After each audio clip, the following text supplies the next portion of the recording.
You have a lot of money. That's what I think about. I was like, you know, Let's be honest about it. Period. Hey everyone, welcome to the Cole Life. It has been over a year of us on YouTube, so Yes. we are just reminiscing and reflecting on what this year has been. So I can't believe it's been a year. it's literally been a year. That's insane. So Wow. we asked our viewers and our followers, what assumptions do you have about us? Just because we were curious. It's been a year.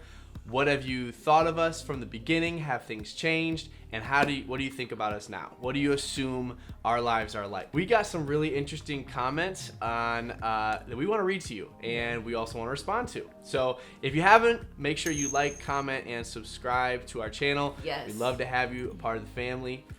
Let's do And it. real quick, thank you so much for watching our baby shower. We really appreciate it. All right, I just wanted to say I love you. Let's get into it.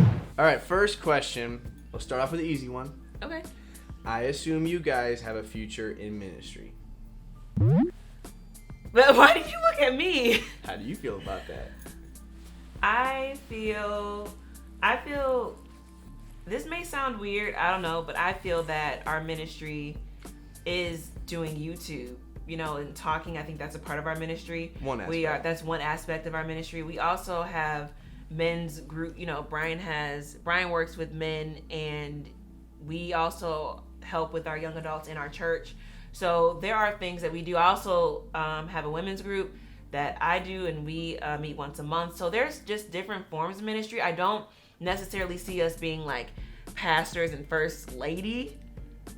First lady sounds so weird. We believe that ministry takes on a lot of different forms, and especially marketplace ministry. Yeah. I believe that God's called me to bring in the business world with the ministry side of things. So it's really, how do we take the gospel? How do we take the message out to people who are not just within the four walls of the church setting, but how do we let our light shine in multiple areas and multiple facets? So Yeah. That's kind of our philosophy. We're not exactly sure what form that's going to take as we grow and develop and get older. We're waiting to hear from God on that, but we're open to whatever his plan is. So Yeah. I assume, well, she didn't say I assume, but she said, I think you are what you show us. I think so too. Honestly, I think that we try to be as authentic as possible. I always ask Lexi, I'm like, are we just showing the good side of us? Like, I just want to make sure people don't get this image of us that we're the picture perfect couple and, you know, our lives are so perfect. Like, we have conversations after recording, and I'm always concerned about that, because we want the authentic, genuine nature out of us to come across to our videos, because we want everyone to know that it is not just flowers and daisies and roses out here in our lives, and life doesn't work like that. Life is full of challenges, it's full of struggle, it's full of hardships that we have to overcome together, and that's what it's all about. So our lives are great. We are so grateful for the things that God has done for us, but life is not picture perfect. Yeah, I was talking to my parents recently, because Brian's parents, they just celebrated 33 years of marriage. Which is absolutely amazing. We love you, Mom and Dad. But one of the things that we were talking about was, you know, happiness is a choice, and being happily married is a choice. So for us, it takes work to be happily married.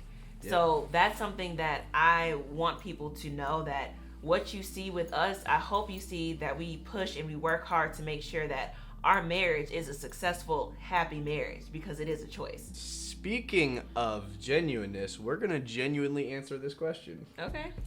I assume the two of you do not argue much, because you embrace the conversations that most people are afraid to talk about, as well as your differences. The funny thing is that the way that this observation is positioned makes it sound like, because we embrace differences and we have those conversations, we don't argue as much. And honestly, Lexi and I, we have conversations that a lot of people are unwilling or unwanting to have. Yeah. We are very honest, brutally honest with each other about our feelings, about our perceptions, our belief systems, whatever it is. Right. And it causes friction. Yeah. We get to the bottom of things. We don't just let things go. We don't just, oh, it's fine. I'm sure he didn't mean it. And it's not that we don't believe in the best of each other, but we dig to the root of where a comment came from, or a joke, or actions, or whatever it is. We get to the root of it and dig it out, because if we don't, that thing can fester and harbor inside of us, cause bitterness. It starts to build a foundation. We are able to have hard conversations in positive ways. We're both very strongly opinionated, and we're both strong people. We have strong personality. But what we've learned throughout the years is how to express ourselves without hitting below the belt and being spiteful. So we are not, and we're not always perfect, but I would say most of the time, because we've had hard conversations, we have those hard conversations through love. There's a difference between arguing and having hard conversations that cause friction. Yes. We have more hard conversations that cause friction. Yes. We're calm when we talk. We don't always see eye to eye in everything, and we have to get through those tough conversations. So. This one said, love seeing an unapologetic multi-ethnic couple who loves God. Period. I think that's true. We are very unapologetic. We're very unapologetic about our faith, about us being of a different culture. Like, we are, it's who we are, and we're not those people that try to hide it. So, my assumptions, I think that Mr. Cole, she called you Mr. Cole, is more extroverted than Mrs. Cole. And she said, thanks for sharing your life journey. We appreciate that. Go ahead. Okay. There's different types of extrovert and introvert. I would say, even though Brian sometimes fights me on this, y'all know. Watch these videos, y'all know. Brian is definitely an extrovert. I am more of a social introvert. So break it down for him. A social introvert is someone who you probably can assume that they're an extrovert sometimes, because when they're around, it's more of like, we base how we are around the energy. We base our energy off the energy of the room.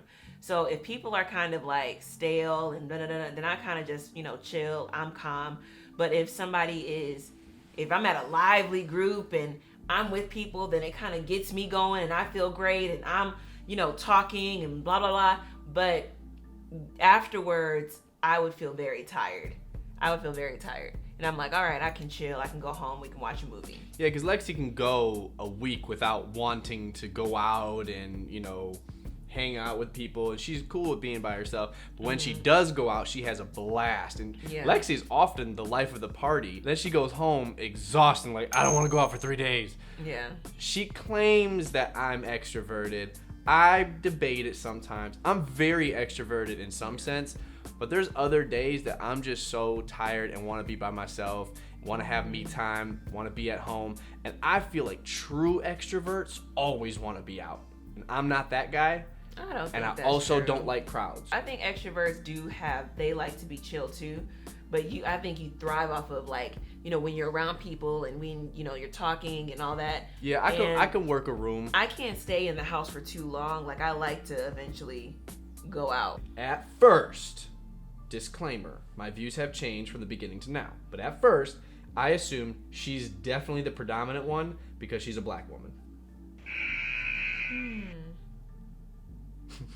No. What did she say now? She assumed. I'm curious. No. She's saying that she thought that at first. Okay. So she doesn't think that anymore.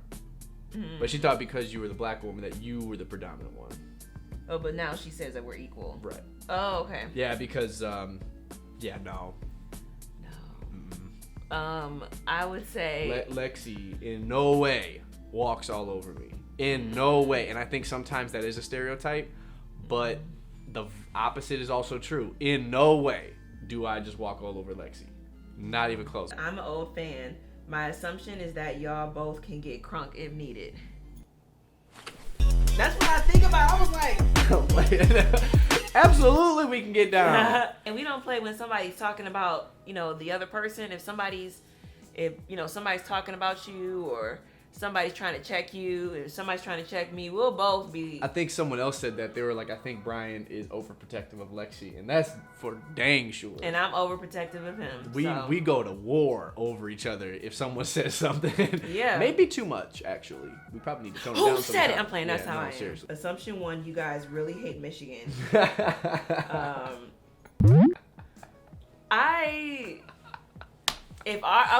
Let's be honest about it. Yeah, I personally think that Hate's a strong word. Hate's a strong word. We don't like to use that. We could pick up our whole social circle and place it in Texas or North Carolina or Colorado. Yeah. We would do so. Because it's not like we have the, this is us. We don't have the attachment to the place. Like some people, they like Colorado because, man, I can't leave the mountains. I can't leave this. Or they go to Texas. I'm like, man, I can't leave this type of community or the feel, the temperature, the weather. Us, we get it all, and we're like, we could move.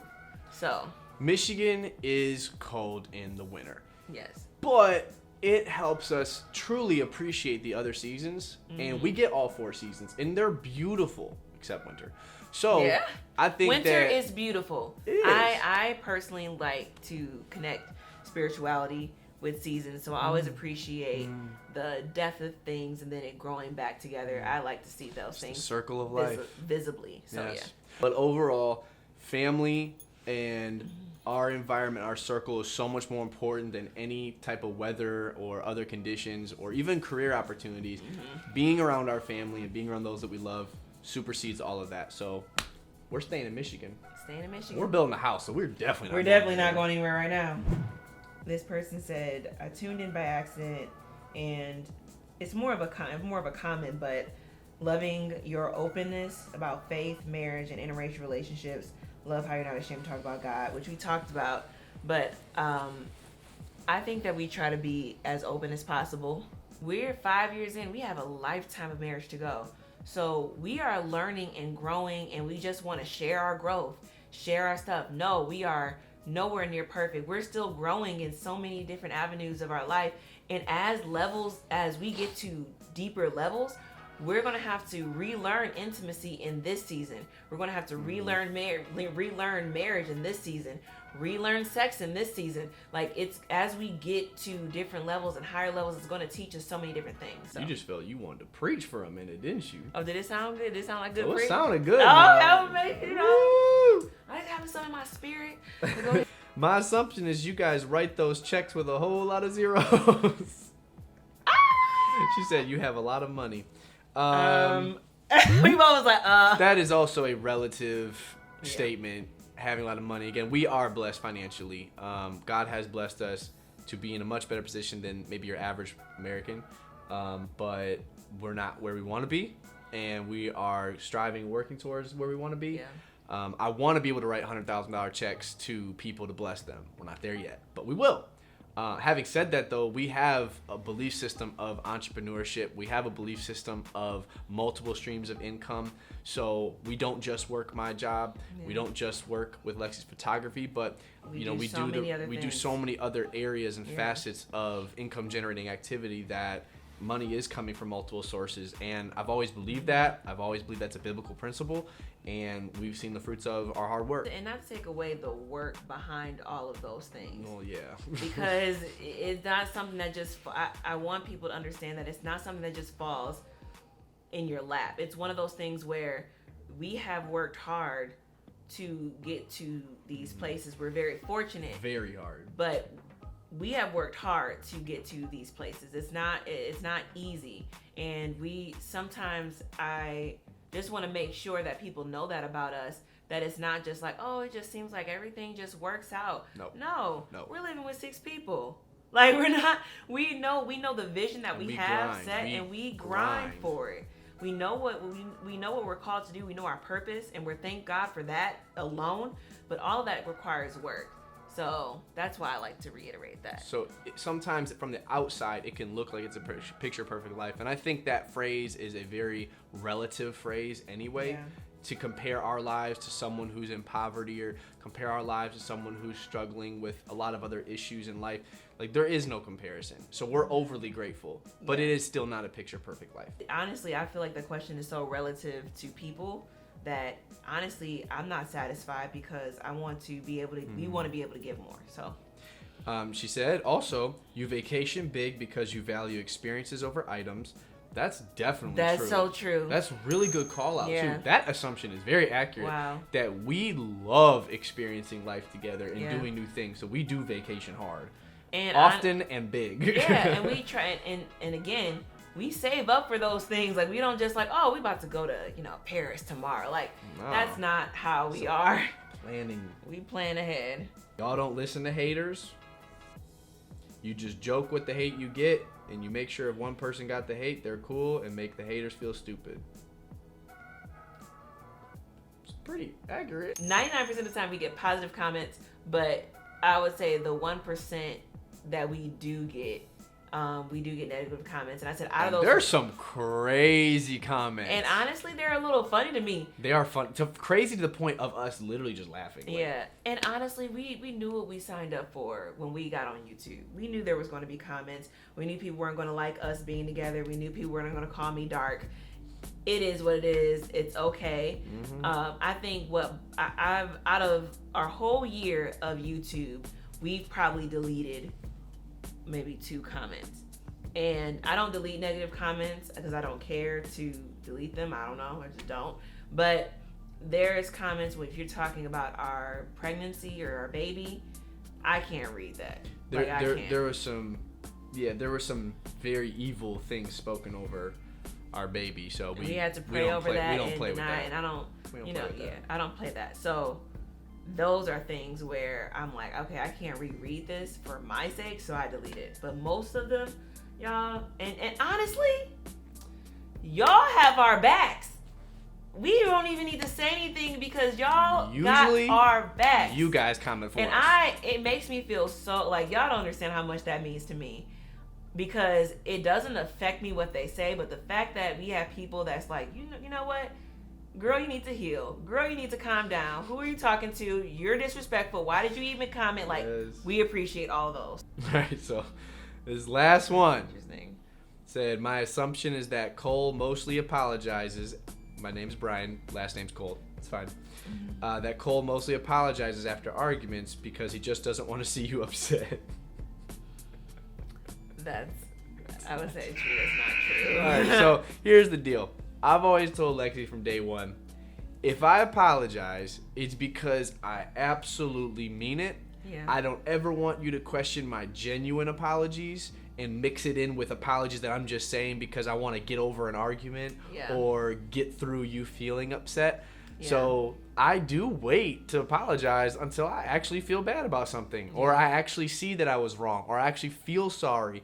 Like one of those things has to happen for me to actually apologize. Yeah. It would probably be safe to say that it's an area that I'm actually trying to improve in and have been actively trying to improve in, because sometimes I would take the degree where it was difficult for me to say that I'm wrong. Yeah. And we've talked about that. We mentioned that in other videos in the past, but we're working through that so that I can be better at admitting that I'm wrong and not internalizing that in a negative way.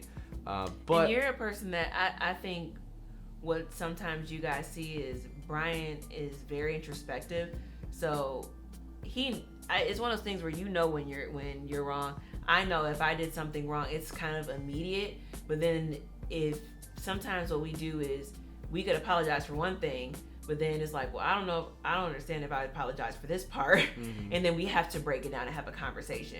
And it helps because sometimes we take time away from each other if we're in a heated conversation, and I go spend time, be introspective, look internally, figure out, yep, I was wrong. I come back, I apologize. Yeah. So.